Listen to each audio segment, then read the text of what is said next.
Hey Ryan, Brad here with your Robotron board set. Got it all wrapped up today. Going to go over it with you here real quick. So MPU board, um, this is the one that had the sticker. Some other company had serviced it at one point. They put a lot of sockets on this board. I'm not a big fan of sockets where there weren't any originally. So there was one here where they used a CMOS chip, a 373. I pulled that out and replaced it with the regular LS series. Got rid of a socket here. It had a CR2032 battery in it. All the wires on the outside kind of messy. I use these CR2450s. They're about 3 times the capacity as the other one. So this thing will probably last 10, 15 years. And then I cleaned up all the wiring as well. We've got a tantalum 22 microfarad capacitor here used for the soft start. They had put some new filter caps on. They were some off-brand. I replaced them with Nichicons. Also replaced all the Molex headers here with the correct white, just like the original ones, but these do have the square pins, so there's more surface area. Replaced the labels on your decoders with reproduction ones I make. And I did strip the whole board down and clean it in simple green. I think you can see some photos of that. Got the labels on nice and straight where they weren't from the factory like that. This board did have an intermittent problem where it would reboot overnight. It took me a couple days to track it down, but it turned out to be some RAM. I originally narrowed it down from the 24 that are here to bank 1 down to 8. I cut that in half. I knew it was in the bottom 4. So really, the RAM's about $1 a piece. Instead of spending 4 days to try to figure out which one it was, I just swapped the 4 out. So this thing's running really good now. As for the ROM board over here, we got a new ribbon cable on it, all new headers, the correct Molex with square pin. We've got 2 new Nichicon filter caps.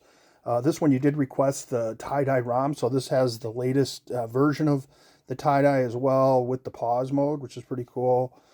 IO board, new ribbon cable, new Nichicon filter cap, all new Molex headers, square pins, cleaned up, fully tested.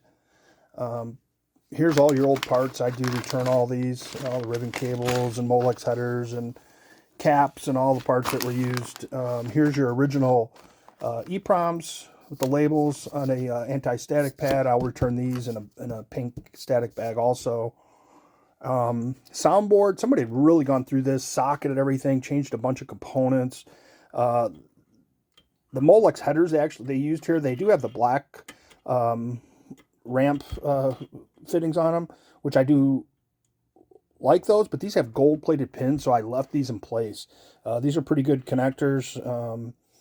All the caps were from a cap kit from Peter, I think, so I left those as well. I did put a new reproduction label on the EEPROM, and when I went to test this, it wasn't working, and the CPU was bad. So I put a new 6808 CPU. Your old one's in the bag. Definitely dead. And then just went through and cleaned up some solder joints and stuff, tightened up where the fuses go. So, sometimes there's issues with connections there. So it's real solid. You did send in your heatsink, but you were missing the power supply. So I took one of the ones I have, stripped it down as you saw in the photos, simple greened it. Everything on here is pretty much new. All the Molex headers, all the electrolytic caps, bridge rectifiers are all new. I put a custom heatsink on the large BR1 5-volt, all new fuses, rock solid. Your heatsink back here, put the new connector on with the trifurcon pins, and one of the transistors was actually bad on that one for the 5-volt, the 2N6057 power transistor. So that's new. Both of the silica pads underneath, they're designed to transfer the heat, but isolate any current flow, electrical flow. So those are brand new as well. They have a lot of hours of runtime on the bench here, probably 72 hours minimum. So I will fire this up, and we'll hopefully get through the test here pretty quick. I do have a remote control on my test bench. All that junk on the screen is just some artifacts from my CGA to VGA converter. I do run on a little flat screen here. Let me bring this up a tiny bit. And you can see it boots right into a track mode, which tells you the battery and CMOS and all that's working. It's retaining all your settings and that kind of stuff. So I do have a PlayStation controller I use on my test bench. I have a custom board I built where I can load different configurations for all the games. So I'll coin it up here. I'll hit start. Drop into a game.